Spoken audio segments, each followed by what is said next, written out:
Baik. Menteri Dalam Negeri Tito Karnavian menyatakan pemerintah telah membentuk Satuan Tugas Anti Premanisme untuk menertibkan dan menindak organisasi masyarakat atau ormas yang nakal. Satgas ini dibuat oleh Kementerian Koordinator Politik dan Keamanan yang bekerja sama dengan Kementerian Dalam Negeri.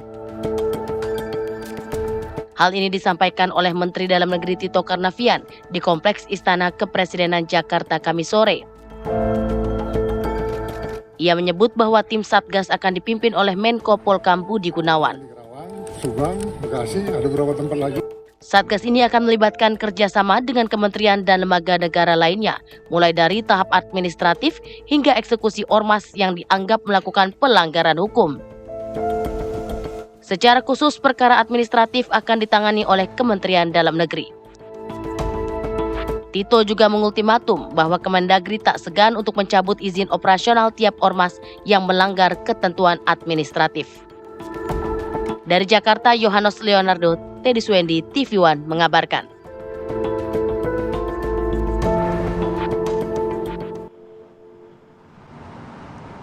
Menteri Koordinator Politik dan Keamanan Menko Polkam Budi Gunawan menegaskan telah mendapatkan perintah dari Presiden Prabowo Subianto agar negara hadir untuk melindungi masyarakat dari aksi premanisme. Ya, melalui Satgas Premanisme yang telah dibentuk, maka aparat tidak akan ragu-ragu untuk menindak aksi kriminal atau premanisme yang meresahkan masyarakat. Presiden sudah mengumpulkan semua kementerian lembaga yang terkait penegak hukum seperti Polri, TNI, Jaksa, dan lainnya. Caranya jelas, negara harus hadir, harus bisa melindungi rakyatnya. Hukum harus tegakkan. Caranya dua itu jelas. Jadi tidak boleh ragu-ragu, dan harus ditindak kalau memang ada perbuatan-perbuatan yang melanggar hukum sebagaimana yang viral.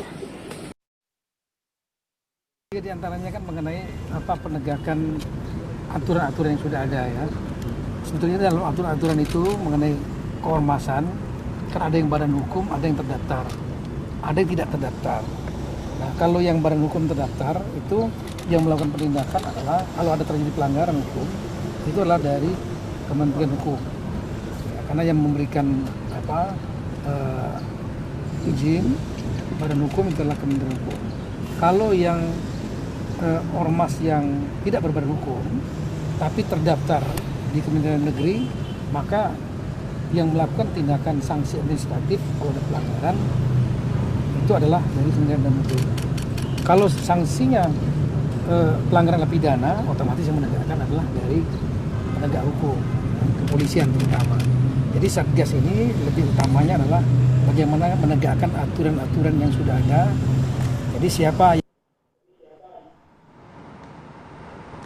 Nah, ini yang cukup mengganggu masyarakat begitu ya, karena aksi premanisme yang diduga dilakukan oleh oknum-oknum anggota ormas. Kita akan bahas lebih lanjut, terutama ini setelah dibentuk Satgas Premanisme. Nah, sudah bergabung bersama kami Ahmad Syahroni, Wakil Ketua Komisi 3 DPR RI, ini melalui sambungan virtual, serta hadir langsung di studio ada Saur Siagian, pegiat anti korupsi. Selamat pagi, Bang Saur. Bang Terima kasih, selamat pagi Mas Aja. Ya, pertama saya ke Bang Syahroni dulu. Bang Syahroni, menurut Anda kira-kira apa nih yang menjadi dasar aksi premanisme bisa dilakukan atau sering dilakukan gitu ya malah ya oleh para ormas nih, oknum-oknum ormas?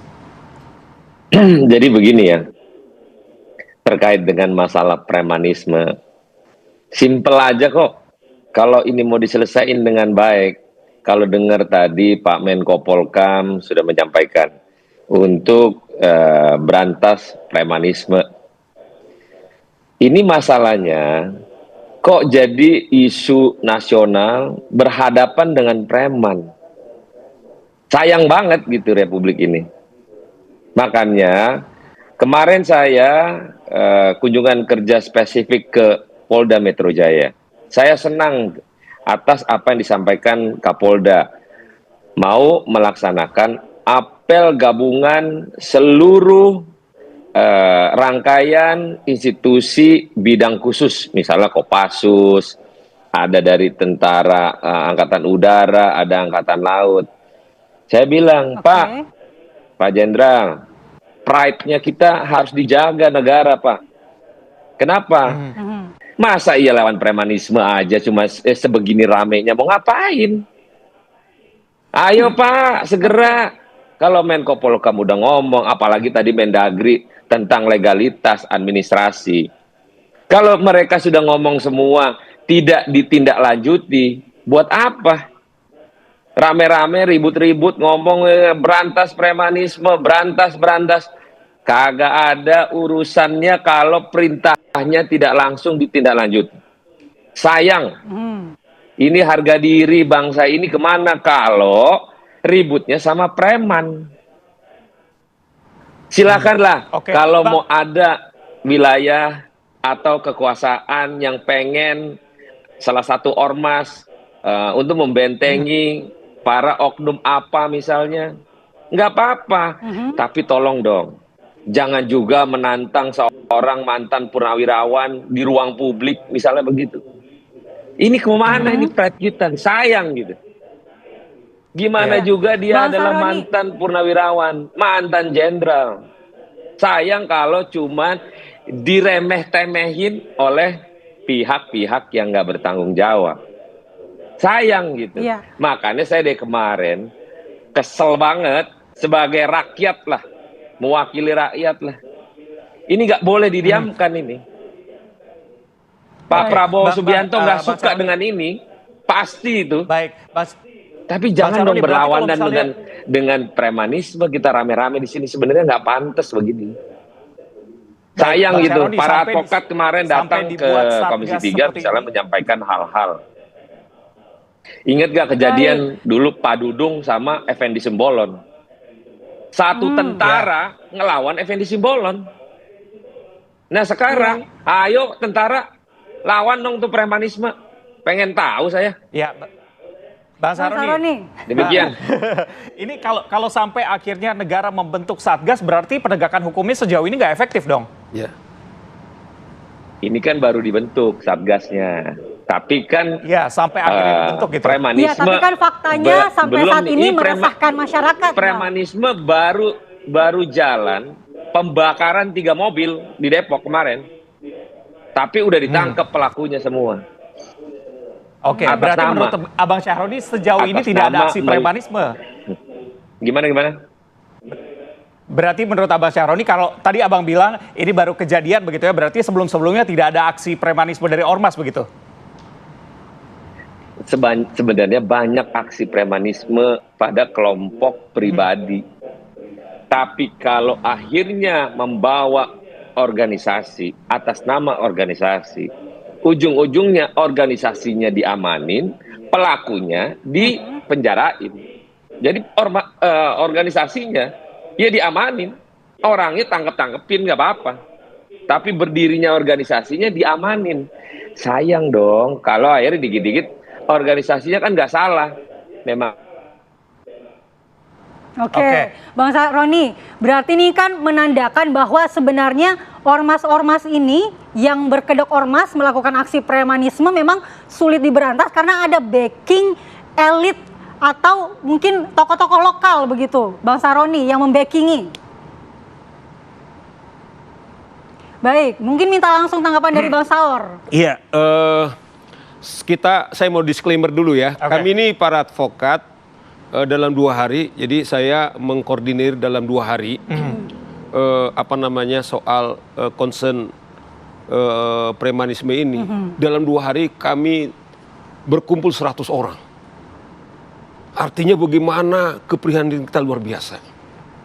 Hari Minggu saya hubungi Kapolri, kemudian dia untuk bisa kita ketemu untuk berdiskusi dan dia setuju hari Selasa. Nah saya bilang, Pak Kapolri tanpa mengurangi minta maaf, karena urgensinya luar biasa, bisa nggak diwakili? Hari Senin kemudian kami diwakili oleh Kabareskrim dengan seluruh perangkatnya. Selesai dari Kabareskrim, saya coba kontak Ketua Komisi 3, Pak Habibur Rahman, langsung direspon. Bang, kita langsung besok RDP. Jadi saya melihat bagaimana ketotalan pemerintah dalam arti luas, apakah itu eksekutif, legislatif, kita dengar sendiri dari Pak Sahroni, bukan saja mereka menerima aspirasi, tapi mereka melakukan kunker.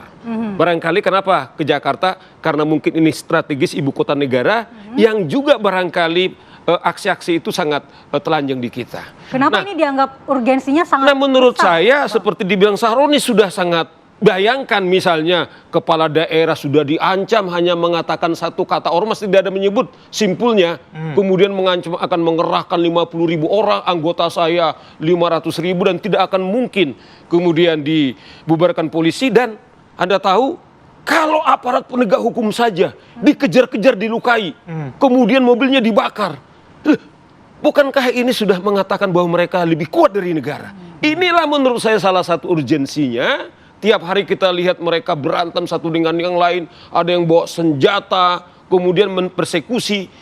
Kami sebagai advokat sudah mengatakan seakan-akan mereka ini kebal hukum atau mereka di atas hukum. Itulah kemudian keterpanggilan advokat. Nah, sehingga pemerintah kemudian perintah presiden, kita dengar tadi kepada Menko Polhukam, bukan saja hanya kepolisian, ada tentara di sana, ada Kementerian Dalam Negeri, ada Kementerian Hukum. Artinya apa? Ini satu declare bahwa akan berantas tuntas seperti juga tema kita sini. Nah, oleh karena itu saya kira ini karena kan memang ada kelakuan yang dilakukan tindak pidana, itu tindak pidana, tapi di undang-undang itu kalau memang ada berkali-kali dilakukan oleh organisasi itu, perintah daripada undang-undang itu, undang-undang ormas ini bisa dibekukan. Nah, ini yang saya lihat bagaimana kesungguhan dengan tim satuan tugas yang dibentuk oleh pemerintah ini, Mbak Kumala. Oke, Bang, kalau misalnya kita ngomongin soal pembentukan Satgas ini, menurut Anda ini kira-kira bisa jadi solusi jangka panjang atau justru untuk meredam jangka pendek aja? Saya kira ini kan kalau kita lihat timnya itu kan sangat permanen gitu loh ya, dan juga lintas kementerian. Nah, menurut saya karena dia sudah mengancam investasi kita, sudah lari karena ketakutan, misalnya apa yang dikatakan oleh Wakil Ketua MPR waktu mereka kunjungan ke Cina. Salah satu pabrik, dia bilang bahwa pabrik yang mereka bangun di Subang itu diganggu oleh ormas. Iya, dipalakin. Dipalakin. Supirnya kemudian dipersekusi, dianiaya. Nah, kemudian ini juga berpotensi untuk lari investasi dari kita. Coba bayangkan, semua sekarang ini pergi ke Vietnam. Vietnam itu kemudian sekarang ini hanya pengangguran 1-2%. Sementara kita bisa 40%. Karena apa? Iklim investasi kita itu tidak aman karena ormas-ormas, preman-preman ormas ini. Gitu. Tapi menyambung pertanyaan Reza tadi, Bang, apakah pembentukan Satgas ini hanya responsif karena tekanan investor, karena tekanan ekonomi, atau memang menyentuh akar masalahnya nih dengan pembentukan Satgas? Kan begini, karena selama ini kan pertanyaannya kan mungkin karena lembaga-lembaga ini sendiri-sendiri, sekarang mereka bersatu dalam Satgas ini.